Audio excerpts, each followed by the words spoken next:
Wala talagang magpapaawat kapag day off ang usapan, lalo na kung pwedeng lumabas dahil nga kanya-kanyang paganda. So ito yung mga naganap, papakita ko sa inyo, pero bago ang lahat, intro muna tayo.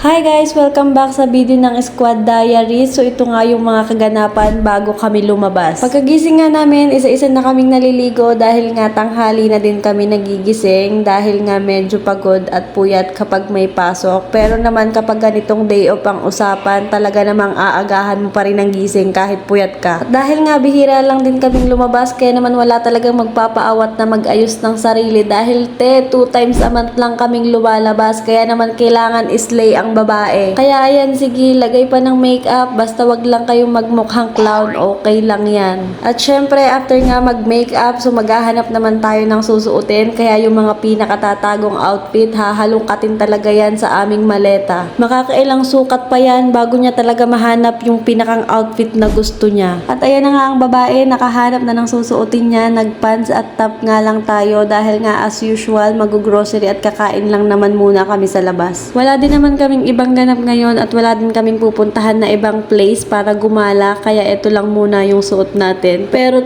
wow ha, simple lang yung outfit natin, pero kung makapag-ayos ka, kala mo madam na kayang bumili ng isang grocery store. Pasensya na guys, pero ganito talaga kami kapag lumalabas, kailangan umaura. At ayan, sa wakas tapos na nga tayo mag-ayos and outfit check muna, nakala mo hindi magbubuhat mamaya ng grocery na pinamili. And so ayun guys, after nga namin mag-ayos, tumawag na din yung driver na nasa baba na siya, kaya naman sumakay na din kami. So ang first stop nga namin is grocery store. Doon nga lang kami hinahatid ng driver and doon din kami susunduin mamaya. Dito talaga kami nagpapahatid para nga makapag-grocery muna bago kami pumunta kung saan, at para din malaman namin kung meron pa ba kaming matitirang pangkain after ng grocery na to. Pero syempre, Pilipino tayo, kaya kayang-kaya nating budgetin yan at hindi din naman tayo papayag na hindi tayo nakakain sa labas tuwing sahod at sasabihin na naman deserve natin to. At saka kasabi nga ng deserve namin to, hindi talaga namin alam kung pag uwi namin may maiipon ba kami. Kaya kung nakikita nyo man sa mga post namin na puro kami kain sa labas, puro kami gala, pasensya na guys, ito lang talaga yung pangtanggal ng stress namin. So ayun nga guys, tapos na kaming mag-grocery at napadami na naman nga yata yung pinamili namin, kaya wala na kaming budget para sa pamasahe. Ang plan pa naman namin sana is mag-McDo, pero dahil medyo malayo siya, dito na lang kami sa Burger King. Dahil nga malapit lang din to sa grocery, kaya pwedeng